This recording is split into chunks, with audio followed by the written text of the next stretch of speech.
It's wonderful to see you all again. I've got an extraordinary tale to tell you today. The afternoon before the gala, the workshop smelled of expensive cedar and unearned confidence. Julianne Vance stood in the doorway, her shadow stretching across the polished concrete floor toward the man who had spent the last 3 years dismantling her life. Julian Thorne didn't even look up from the mahogany dining table he was buffing. The rhythmic whir of the orbital sander filled the space, a mechanical heartbeat that seemed to pulse with his arrogance. He was dressed in a crisp linen shirt that Julian had bought him for their last anniversary, the sleeves rolled up to reveal the heavy gold watch he'd purchased with the first loan he'd siphoned from their joint equity. He looked every bit the successful artisan, the creative genius the city's elite were clamoring to meet at tomorrow night's unveiling. "The gala starts at 7 tomorrow, Julian," he said, finally clicking the sander off.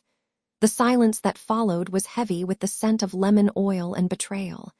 He wiped his hands on a rag, his eyes raking over her modest navy blazer with visible distaste.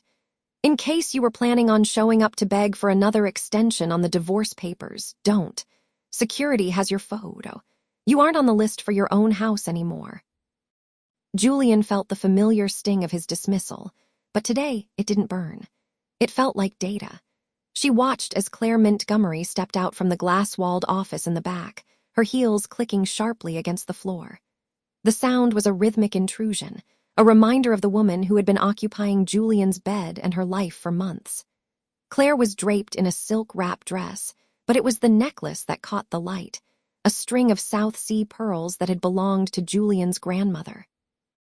"Is she still here?" Claire asked, her voice a melodic sneer. She reached up, toying with the pearls, the luster of the gems mocking the woman they had been stolen from. "Julian, darling, Sela's Vane is expecting the final inventory list by 5. We don't have time for charity cases." Julian's hand tightened on the strap of her bag, her fingers brushing against the cold, hard corner of the legal folder tucked inside. She looked at the two of them, the craftsman who built his empire on forged signatures, and the socialite who had groomed him for the kill.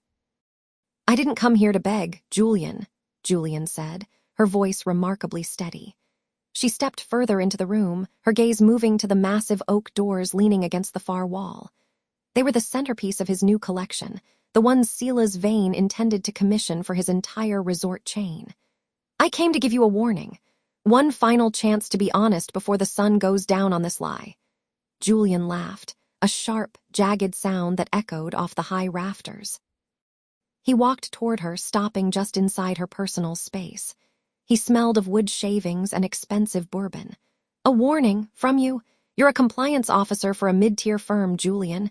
You spend your days checking boxes and filing reports. I'm an artist. I'm the man Sela's Vane is about to make a household name." He leaned closer, his voice dropping to a cruel whisper. "You're a footnote, and footnotes don't give warnings to the main text." Behind him, Sloane Thorne appeared in the office doorway, a tablet in her hand. The enabler sister, the one who had moved the money through 3 different shell companies, paused. She didn't join in the laughter. She looked at Julian, really looked at her, and her brow furrowed. She saw the lack of tears. She saw the way Julian wasn't flinching. "Julian," Sloane murmured, her voice tight. "Maybe we should just get back to the inventory." "Not yet," Julian snapped, his ego fed by the audience. He turned back to Julian, gesturing grandly at the workshop. "Look around. Everything you see, the tools, the wood, the contracts, it's all mine. I built this while you were busy being sensible. Tomorrow night at the house, I'm going to announce the partnership with Vane, and you're going to be in some cramped apartment, wondering where it all went wrong." Julian looked past him to the pearls on Claire's neck, then back to the man she had once loved. The dramatic irony was almost physical, a weight in the room that only she could feel. He thought he was standing on a pedestal. He didn't realize he was standing on a trapdoor.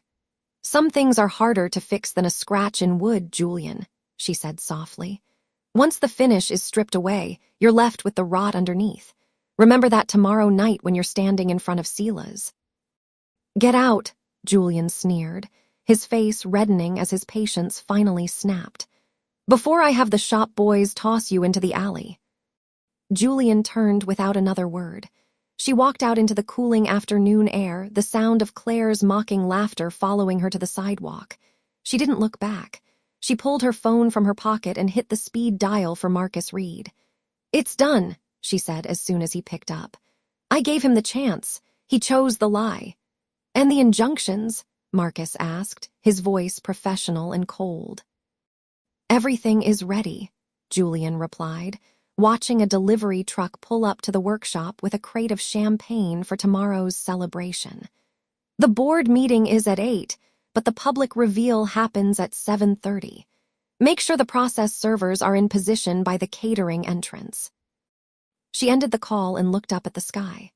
The sun was setting, casting long, bloody streaks of crimson across the city skyline. Tomorrow, Julian would have his audience. He would have his stage, and Julianne Vance would be there to make sure he finally got exactly what he deserved. The countdown had begun, and for the first time in 3 years, Julian felt like she could finally breathe. 18 hours left. 18 hours until the world found out who really owned the Thorne Empire. The next morning, the air in the Thorne estate smelled of freshly brewed espresso and the expensive, heavy scent of Julian's sandalwood cologne. Julianne Vance stood in the kitchen, her fingers curled around a porcelain mug, watching her husband adjust his silk tie in the reflection of the stainless steel refrigerator. He looked every bit the successful artisan, the face of a brand he hadn't actually built. "Make sure you wear the navy suit today, Julian," Julian Thorne said, not bothering to look at her. He checked his gold watch, a piece he'd bought with the bonus he'd siphoned from the workshop's overhead account. "Sila's Vein is bringing the lead investors by the workshop at noon. I need you looking professional, but quiet. Don't go rattling on about compliance or risk.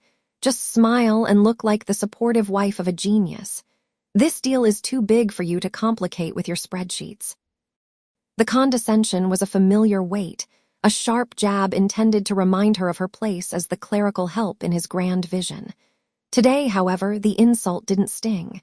It fueled the cold, rhythmic ticking of the clock in her head. Julian took a slow sip of her coffee, her gaze steady. "Quiet," she repeated, her voice a calm mask. "I understand exactly what my role is today, Julian." The front door chimed, and Sloane Thorne swept into the kitchen, her designer heels clicking sharply against the marble floor like a countdown. She was already holding a folder of marketing expenses, most of which Julian knew were actually laundered payments for Sloane's private art gallery. "Julian, darling, the press releases are ready for the expansion announcement," Sloane said, glancing at Julian with a thin, pitying smile. She reached out and adjusted Julian's collar, pointedly ignoring his wife. "Oh, Julian, still in your robe? You really should try to keep up. This company is moving into the stratosphere, and it would be such a shame if you were left behind in the dust of the old workshop. Some people just aren't built for the high-stakes world, are they?" "I'm sure everyone will get exactly what they deserve by the end of the day, Sloane," Julian replied. She felt the small, hard rectangle of the encrypted drive in her pocket. It was her secret power, the digital ghost that would haunt them both before the sun went down. She had spent 3 years documenting every marketing expense Sloane had forged and every signature Julian had faked. By 10 o'clock, Julian arrived at the main workshop. The smell of cedar sawdust and chemical varnish was thick, a scent that used to mean shared dreams but now only smelled of deception. She found Claire Montgomery already there, rearranging the display of hand-carved mahogany chairs as if she already owned the showroom floor. Claire turned, her gold bracelets clinking like a warning bell as she smoothed her hair. "Julian asked me to help with the staging for Sila's," Claire said, her voice dripping with artificial sweetness. She stepped closer, the cloying scent of her floral perfume invading Julian's space. "He mentioned you've been a bit overwhelmed lately. It's okay to admit you're out of your depth, Julian. Some women are meant to build empires, and others are just meant to watch them grow from the sidelines. Don't worry, I'll make sure everything looks perfect for the investors." Julian didn't flinch. She walked past the woman to the main server closet, her heart a steady, deliberate drum against her ribs. She wasn't just watching. She was the architect of the structural collapse. She reached into the server rack, her fingers brushing the cold metal as she initiated the final data sync to Marcus Reed's secure server. She checked her watch. 7 hours until the board meeting. 5 hours until the process servers were scheduled to arrive at the catering entrance. Julian looked through the glass partition at Julian, who was laughing with Sela's Vane near the entrance, throwing an arrogant arm around the investor's shoulder. He was completely unaware that the stage he stood on was already rigged to fall. The countdown wasn't just for the meeting. It was for the moment the world realized Julian Thorne didn't own a single splinter of the empire he was currently trying to sell. 2 days later, the air in Marcus Reed's downtown office felt clinical, a sharp contrast to the suffocating opulence of the Thorne estate.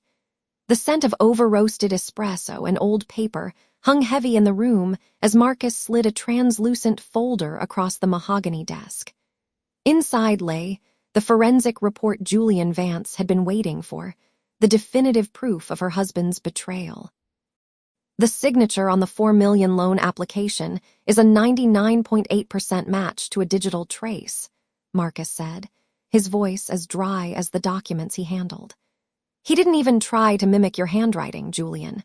He simply lifted your signature from the 2021 tax returns and pasted it onto the deed transfer. It's a clumsy forgery, but enough to fool a bank looking to close a deal quickly. She traced the edge of the paper, her fingers steady. The cold reality of the theft was a physical weight, but it didn't crush her. It anchored her. And the land. The workshop, the showroom, even the timber yard, it's all legally yours, inherited through the Vance Trust, he confirmed. Julian Thorne has spent the last 6 months trying to sell assets he doesn't own to Sela's Vane. Once the ink is dry on that investor contract, he's not just a fraud, he's a felon. Julian thanked him and left, the forensic report tucked safely into her bag. She didn't head to her office. Instead, she drove back to the house she had built and he had tried to steal. The sound of sharp, rhythmic clack-clack echoes met her the moment she stepped into the foyer. Claire Montgomery was standing in the center of the living room, gesturing wildly with a glass of vintage crystal, while a team of movers shifted furniture. No, Claire sneered, pointing a manicured finger at a hand-carved oak cabinet that had belonged to Julian's grandmother. This looks like something out of a thrift store. It ruins the modern artisan vibe Julian is going for. Throw it in the basement or the trash. I don't care which. Julian stood in the doorway, her presence unacknowledged until she spoke. That cabinet isn't going anywhere. Claire turned, her eyes raking over Julian's simple navy suit with visible disgust. Oh, you're home. Julian said you'd be late with your little compliance files. We're just clearing out the clutter before the Vane gala. Sela's has very specific tastes, and frankly, Julian, your heirlooms are a bit of an eyesore. It's my house, Claire, my clutter stays. Actually, Julian's voice boomed from the top of the stairs. It's our brand on the line, Julian. Try to be a team player for once. Julian Thorne descended the stairs with the practiced grace of a man who believed his own lies. He stopped beside Claire, tucking a possessive arm around her waist right in front of his wife. He didn't even have the decency to look guilty. Instead, he looked annoyed, as if Julian were a persistent stain on his otherwise perfect life. Sela's Vane is coming here in 48 hours to sign the final partnership agreement, he said, his voice dripping with condescending patience. I'm carrying the weight of this entire empire on my shoulders while you play at being a desk clerk. The least you can do is stay out of the way while Claire fixes your mistakes. You're lucky I'm even keeping you on as a consultant after the merger. It's charity, really. The arrogance was a physical blow, a rage spike that made Julian's pulse thrum in her ears. She watched him look at Claire with a smirk, the two of them already mentally spending the money they thought was coming. Charity, Julian repeated softly.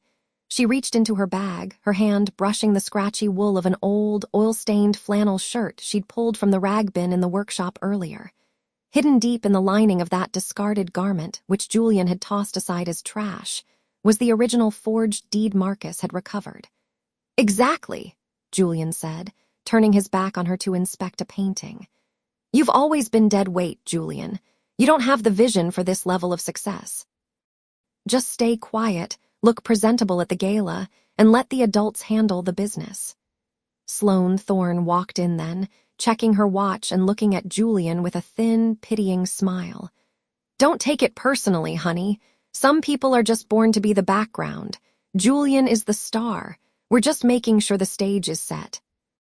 Julian felt the cold, smooth texture of the forensic report through the leather of her bag. She looked at the three of them, the husband who forged her life away, the mistress who wanted her home, and the sister-in-law who enabled the rot. They were so blinded by their own reflected glory that they couldn't see the shadow she was casting over them. 48 hours, Julian said, her voice a calm, chilling promise. I'll make sure everything is exactly where it needs to be for Sela's. Julian laughed, a sharp, entitled sound that filled the room. Good girl, see? I knew you'd see reason once you realized you had no other choice. He walked away, whispering something in Claire's ear that made her giggle. Julian watched them, the sleeping lion finally unsheathing its claws in the dark. They thought they were preparing for a coronation. They had no idea they were setting the stage for an execution. She checked her watch. The countdown was no longer in days. It was in heartbeats. 24 hours remained before the Thorne Design relaunch gala, and the house had been transformed into a hive of frantic, hollow ambition. Julianne Vance sat in the sun-drenched breakfast nook, her fingers curled around a porcelain cup of Earl Grey. The steam carried the scent of bergamot, a sharp contrast to the cloying, artificial sweetness of the lilies that now choked every hallway. The sound of heavy crates being dragged across the marble foyer echoed through the house, punctuated by the sharp, rhythmic snap of Julian Thorne's fingers as he barked orders at the catering staff. Julian entered the kitchen with Sela's vein, his chest puffed out with the unearned confidence of a man who believed he had already won. He was wearing a new, gold-linked watch that caught the morning light, the metal clinking against the granite countertop as he leaned over to show Sela's a set of architectural renderings. Everything is on schedule, Sela's, Julian said, his voice booming with performative authority. The expansion into the European market starts here. This house, this brand, it's all finally under the right management. No more playing it safe, no more mid-level thinking. Julian didn't look up from her tea, but her voice was a cool blade cutting through his bravado. Expansion requires a foundation that isn't built on shifting sand, Julian. Have you performed a final risk assessment on those indemnity clauses? Forgeries and financial discrepancies have a way of surfacing the moment the spotlight gets too bright. Julian paused, a flicker of irritation crossing his face before he masked it with a condescending smirk. He turned to Sela's, gesturing toward Julian with a dismissive wave of his hand. Ignore her. My wife has developed a flair for the dramatic since she realized her expertise is no longer required. She spent too many years in a basement office checking boxes. She doesn't understand that in the real world, visionaries don't wait for permission. They take it. Sela's vein didn't laugh. His gray eyes drifted from Julian's smug expression to Julian's steady hands. He was a man who had built an empire on the ability to read people, and the woman sitting calmly in the corner didn't look like a disgruntled spouse. She looked like a predator waiting for the sun to set. Is that so?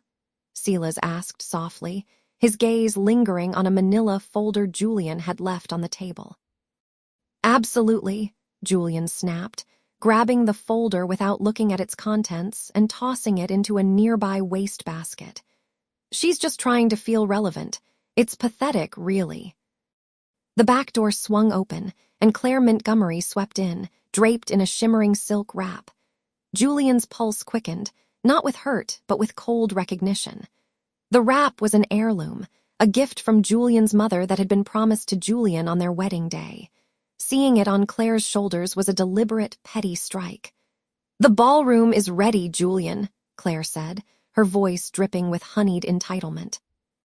She walked past Julian as if she were a piece of discarded furniture, the scent of her gardenia perfume trailing behind her like a floral shroud. Sloane is finishing the guest list.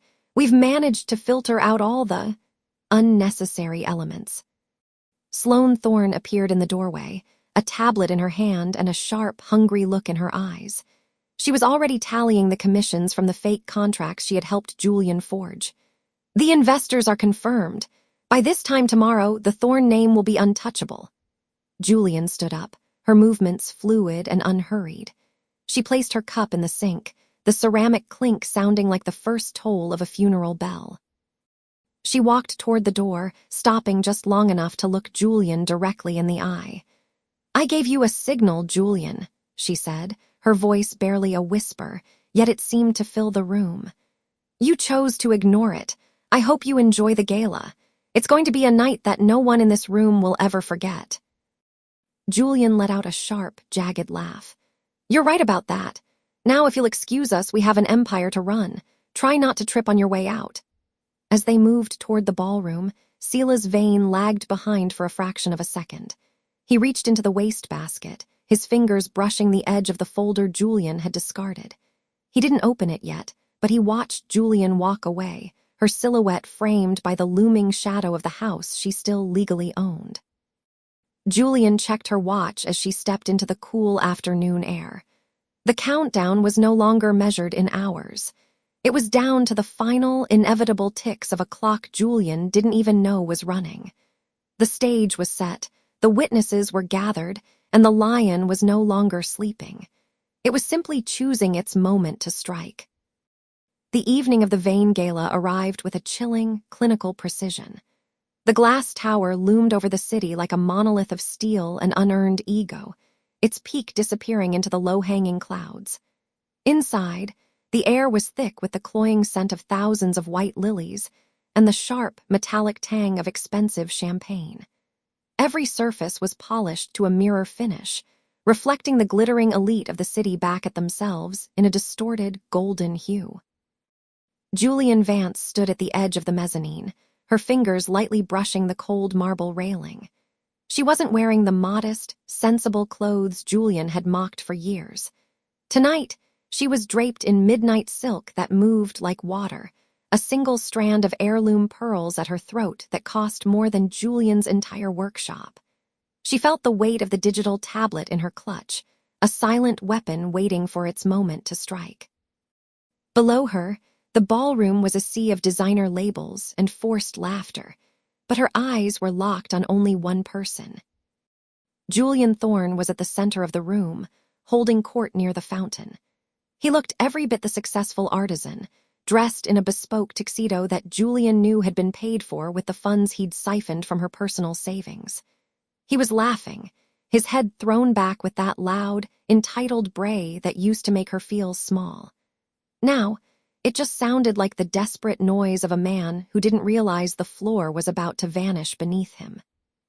Claire Montgomery was draped over his arm, her fingers tracing the lapel of his jacket with possessive arrogance. She whispered something in his ear, and Julian smirked, his eyes scanning the room until they landed on Julian. His expression didn't shift into guilt or shame. Instead, it sharpened into a look of pure, predatory amusement. He patted Claire's hand and began weaving through the crowd toward the stairs, his gait heavy with the confidence of a man who believed he had already won. "I'm surprised you actually showed up," Julian said as he reached the mezzanine, his voice loud enough to draw the attention of a nearby group of investors. He didn't lower his tone. He wanted the audience. "I figured you'd be halfway to a studio apartment by now, packing up what's left of your dignity." Julian didn't flinch. She took a slow sip of her water, her gaze steady. "The night is young, Julian. A lot can change in a few hours." He let out a sharp, dismissive snort. "Change? The only thing changing tonight is the name on the Vance Thorne deeds. Sela's is about to announce the new partnership, and you're not even a footnote in the contract." He leaned in closer, the scent of expensive bourbon and arrogance wafting off him. "You've always been a risk compliance officer, Julian. You should have complied when I gave you the chance to leave quietly. Now you're just a charity case in a borrowed dress." Beside him, Claire giggled, her eyes raking over Julian with practiced disdain. "It's a lovely dress, really. It'll look great in the window of a consignment shop tomorrow morning." The surrounding guests chuckled, a soft, cruel sound that rippled through the air. Julian felt the familiar sting of their judgment, but it didn't burn. It fueled her. She looked past Julian to where Sloane Thorne was standing near the bar. Sloane was nursing a drink, her eyes darting nervously toward the VIP lounge where Silas Vane was currently meeting with his legal team. Sloane knew. She knew the books were a mess, and she knew Julian had forged the signatures, but she was still betting on her brother's ability to lie his way to the top. "You seem very certain of Silas's intentions," Julian said, her voice dropping to a calm, icy whisper. "I'm certain of my talent," Julian snapped, his ego finally flaring. "And I'm certain that no one in this room cares about a disgruntled wife with a few spreadsheets. This is the big leagues. People like you are just the background noise for people like me." He turned back to the crowd, raising his glass in a mock toast. To the background noise. As Julian moved back toward the center of the ballroom to prepare for the presentation, Marcus Reed stepped out from the shadows of a nearby pillar. The attorney looked impeccable, his face a mask of professional indifference that hid a lethal intent. "Everything is uploaded to the server," Marcus whispered, leaning in as if sharing a pleasantry. "The moment Silas activates the presentation remote, the primary file won't be the promotional video Julian provided. It will be the forensic audit." Julian nodded, her heart hammering a steady, rhythmic beat against her ribs. "And the witnesses? Silas has invited the entire board of the National Craftsmanship Registry," Marcus confirmed, "along with the lead investigator from the fraud division. They're sitting at table 4. Julian thinks they're here to celebrate him." A sudden hush fell over the room as the lights dimmed.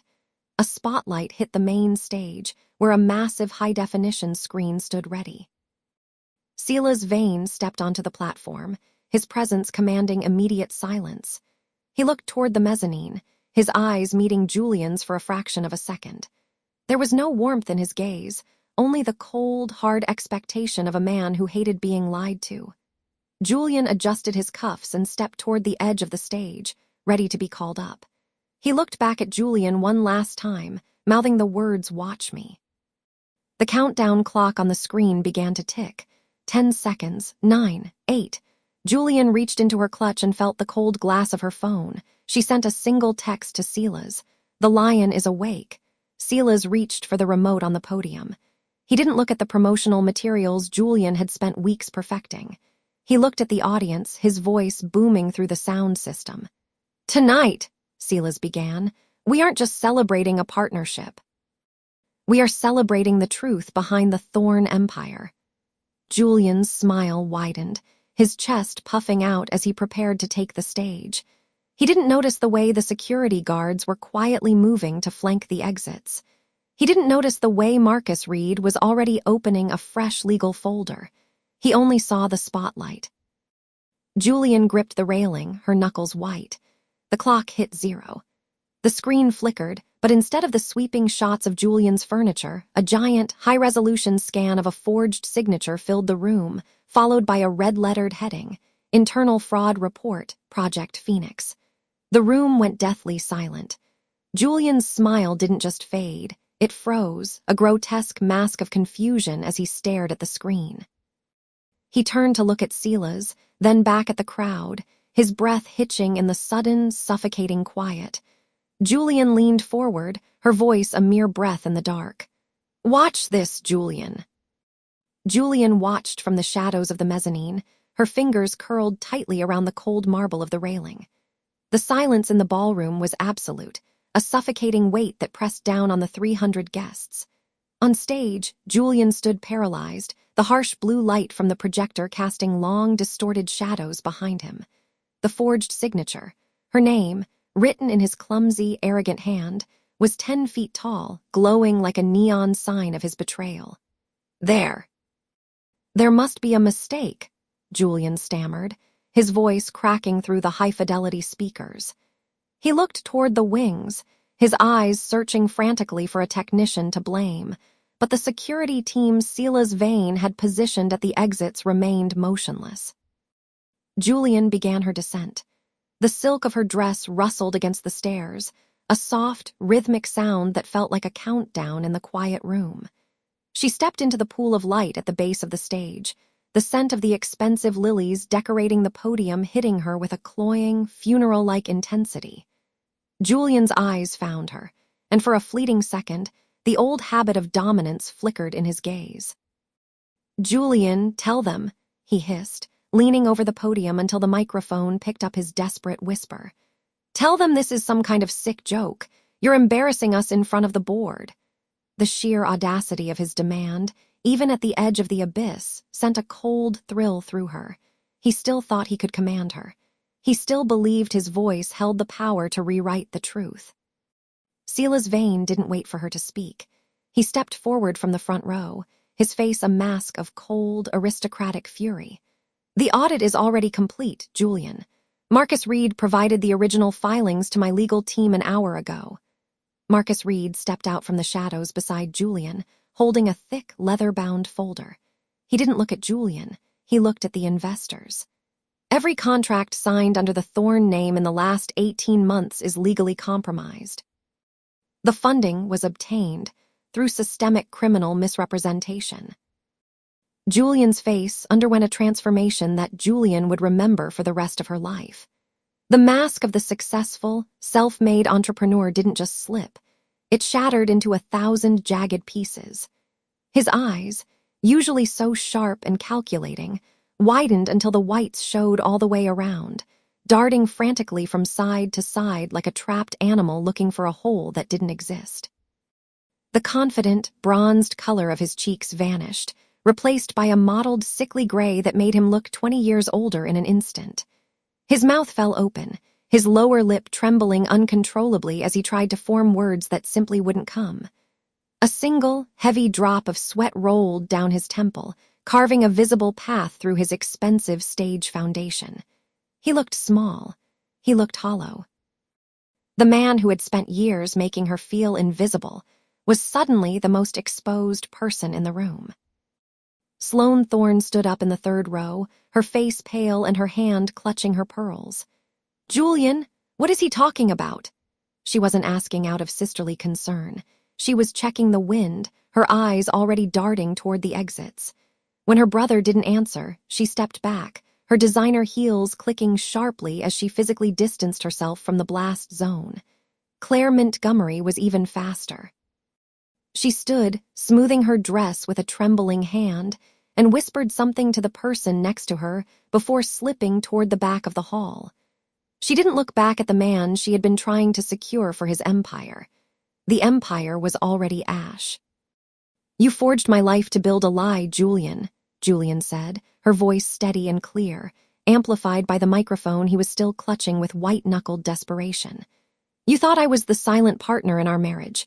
You forgot that in a risk audit, the silent ones are the ones who see every single crack. I did it for us." Julian finally found his voice, a desperate, high-pitched wail that echoed off the vaulted ceiling. "I built this for our future."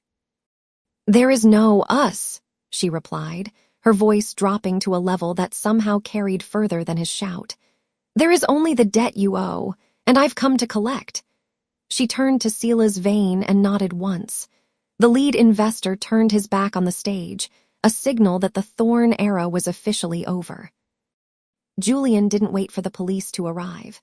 She didn't wait to see him dragged off the stage by the men in suits. She turned and walked toward the grand mahogany doors, her head held high, the weight of 5 years of gaslighting finally lifting off her shoulders. Behind her, she heard the first murmurs of the crowd turning into a roar of condemnation.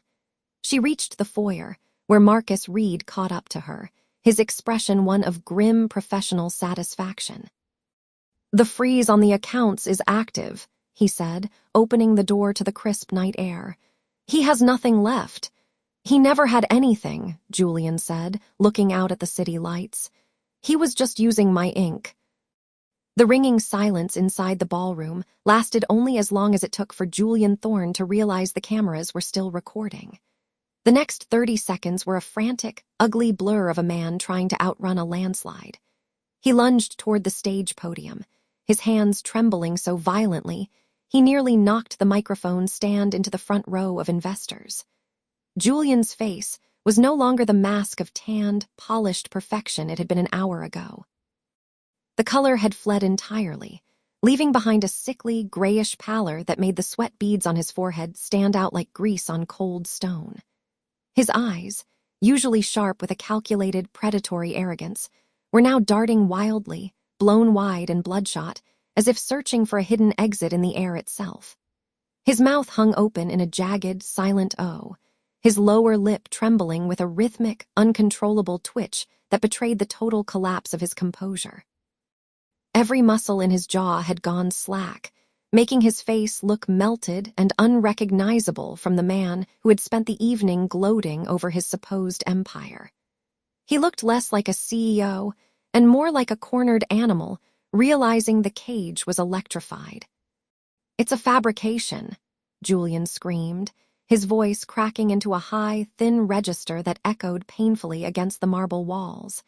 He pointed a shaking finger toward the doors where Julian had just disappeared.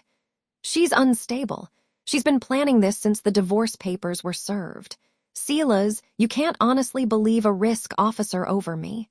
Sela's vein didn't move. The lead investor stood like a statue of judgment, his arms crossed over his chest, his eyes fixed on the projected bank statements that still illuminated the room in a cold, digital blue. The silence of the witnesses was the heaviest sound in the room. The board members, men and women who had laughed at Julian's jokes and toasted his brilliance only an hour prior, were now physically recoiling. One woman in the second row pulled her chair back with a sharp, rhythmic screech of wood on marble, as if Julian's very presence had become contagious. The first rat to jump was Sloane Thorne. She stepped out from the shadows of the wings, her face tight with a different kind of terror, the fear of a co-conspirator who realized the ship was already underwater. She didn't look at her brother. She looked directly at Sela's. "I tried to tell him," Sloane said, her voice projecting with a practiced, artificial tremor. "I told him the accounting didn't look right. I had no idea he was actually forging her signature on the venture capital draws." "I was just the office manager, Sela's. I followed his lead." Julian spun around, his eyes bulging. "Sloane, what are you doing? You signed half those." "I signed what you told me were authorized documents," Sloane snapped, her loyalty evaporating in the heat of the scandal. She pulled a small, leather-bound ledger from her clutch, the one Julian knew she'd been keeping as insurance for years. "It's all in here. Every transfer he forced me to make. Every time he told me Julian had given her blessing for the withdrawals." The betrayal hit Julian like a physical blow. He staggered back, his heel catching on the edge of the stage carpet. Before he could recover, Claire Montgomery made her move. She had been standing near the champagne tower, her hand resting on a glass she never intended to drink. She didn't offer a word of defense or a tear of sympathy. She simply took off the 3-carat diamond ring Julian had bought her with Julian's equity, placed it on a passing waiter's tray, and walked toward the exit without a single backward glance. The sound of her designer heels clicking away was the final nail in the coffin of Julian's social standing. Marcus Reed stepped back into the room then, flanked by 2 men in dark, understated suits. He didn't raise his voice. He didn't need to. He walked up to the stage and handed a thick, blue-bound folder to Sela's Vane. "The forensic audit is complete, Mr. Vane," Marcus said, his voice a cool, professional blade. "The signatures on the 2022 and 2023 expansion grants have been verified by 3 independent experts as forgeries. My client, Julianne Vance, has already filed the necessary injunctions. As of 10 minutes ago, Thorne Customs is under federal receivership." Julian let out a sound that wasn't quite a sob and wasn't quite a scream. He looked at the faces in the crowd, the people he had mocked, the subordinates he had bullied, the peers he had looked down upon. He found no pity, only the cold, hungry curiosity of people watching a spectacular wreck. "You can't do this," Julian whispered, his voice failing him. "I built this. My name is on the door." "Actually," Sela's Vane said, speaking for the first time since the reveal, "the name on the door belongs to the person who owns the intellectual property. And according to these filings, you haven't owned a single patent or design since the day you married her." Sela's turned his back, a gesture of absolute dismissal. the two men with Marcus stepped forward, their movements synchronized and inevitable. As the cold, metallic snap of handcuffs echoed through the ballroom, the smell of Julian's sour, panicked sweat seemed to fill the space where his expensive cologne had once dominated. He was led out through the side entrance, a path reserved for service staff and trash, while the elite of the city watched in a silence so profound it felt like a physical weight. Julian was nowhere to be seen, but her presence was everywhere, in the documents on the screen, in the handcuffs on Julian's wrists, and in the sudden, terrifying vacuum of his vanished life. He was alone in a room full of people who were already beginning to erase him from their memories. 6 months had passed since the lights of the ballroom had faded into the harsh, red and blue strobes of police cruisers. Julianne Vance stood by the floor-to-ceiling windows of her new corner office, the skyline of the city spread out beneath her like a map she had finally learned to read. The scent of fresh lilies, white, sharp, and clean, filled the room, a stark contrast to the stale, suffocating air of the life she had left behind. She smoothed the front of her charcoal silk blazer. It wasn't a designer piece meant to flaunt wealth. It was armor, tailored to a woman who no longer needed to hide her strength. A soft chime echoed through the room, and the door opened to admit Marcus Reed. He looked as sharp as ever, carrying a slim leather folder that contained the finality of her past. "The liquidation is complete," Marcus said, his voice holding that professional warmth she had come to trust. "The Thorn workshops have been sold. The proceeds, along with the recovered patents, have been moved into the Vance Trust. You're officially untethered." Julian took the folder, her fingers brushing the cool, heavy paper. "And Julian," Marcus's expression shifted, a flicker of grim satisfaction crossing his face. "Adjusting poorly." He tried to file for a spousal support claim from the county jail last week. The judge dismissed it within 10 minutes. Apparently, forging your wife's signature to fund a mistress doesn't entitle one to a monthly stipend. She didn't laugh. The irony was too heavy for humor. He always did have a talent for believing his own lies. "He's asking to see you, Julian. One last time before he's transferred to the state facility." She looked back at the window. She didn't need to go. The legal battle was won, the money returned, and the social parasites like Sloane Thorne and Claire Montgomery had long since scattered to find new hosts. Sloane was reportedly working a retail job in a different zip code, her designer bags sold to pay for a lawyer who couldn't save her from the fraud charges. Claire had vanished the moment the handcuffs snapped shut, her devotion proving as thin as the gold plating on the jewelry Julian had bought her with Julian's money. Yet, there was a finality she craved, a closing of the ledger. 2 hours later, the heavy steel door of the visitation room groaned on its hinges. Julian sat behind the scratched plexiglass, the silence of the room punctuated only by the distant, rhythmic thud of a guard's boots. When Julian was let in, she almost didn't recognize him. The man who had once sneered at her lack of ambition while wearing a $3,000 watch now wore a shapeless orange jumpsuit that made his skin look sallow.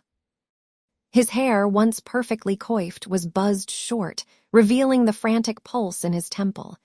He picked up the heavy plastic receiver, his hand trembling. Julian did the same, her movements fluid and calm. "Julian," he rasped. His voice was stripped of its theatrical baritone. "You have to help me. The appeal. Marcus is blocking everything.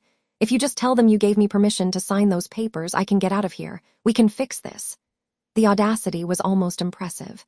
Even now, stripped of his stage and his costumes, he was trying to gaslight the woman who had built the very ground he stood on. "Fix what, Julian?" she asked, her voice a steady, chilling vibration through the line. "The marriage you turned into a crime scene, or the business you stole from the woman who paid your rent for a decade.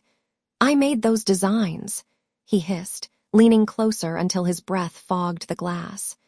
"I was the face of the brand. Without me, you're just a girl with a spreadsheet." Julian leaned in, mirroring his posture, but her eyes remained like flint. "You were a puppet, Julian. I wrote the script, I bought the theater, and I pulled the strings. When you decided to cut them, you didn't realize there was nothing underneath you but a very long drop." She set the receiver down while he was still shouting, the sound of his voice cutting off into a tinny, pathetic whine. She watched him for a moment, the man she had once loved, now reduced to a frantic animal behind glass. His face was contorted, his mouth moving in silent, desperate pleas that no longer had the power to reach her. She stood up and walked away, the sound of her heels clicking against the linoleum in a sharp, decisive rhythm. Outside, the late afternoon sun was beginning to dip, casting long, golden shadows across the pavement. She walked to her car, her hand resting briefly on the cold metal of the door. She had won.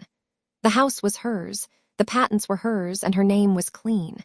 But as she looked at her reflection in the window, she saw the ghost of the woman she used to be, the one who had believed in the we of a marriage. That woman was gone, buried under the weight of the ledgers and the court filings. She started the engine, the low hum of the car a soothing vibration. She had the world at her feet, but the silence in the passenger seat was the price she had paid for the truth. Julianne Vance pulled into the traffic, leaving the gray walls of the prison behind, driving toward a future that was entirely, brilliantly, and devastatingly her own.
I hope you enjoyed this wild story. Don't forget to subscribe for more.